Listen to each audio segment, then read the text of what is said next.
All right, this is how to put this together. Is my so you see this has a bunch of different little holes on it. All right, so you don't put in the sides. You got to start with a long one. Here, you put that in there, and then you're going to come to the next one, feed it through. Then you're going to come to the next one, feed it through. Then you're going to come to the next one, feed it through. Now, once you're there, then you slide these into their little ports by pushing on it, and it snaps in like that.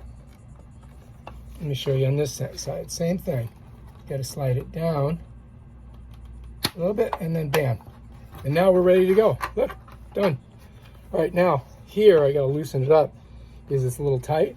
So this little screw here loosens it, and then I can put it on, hold my thing down, and then I can tighten it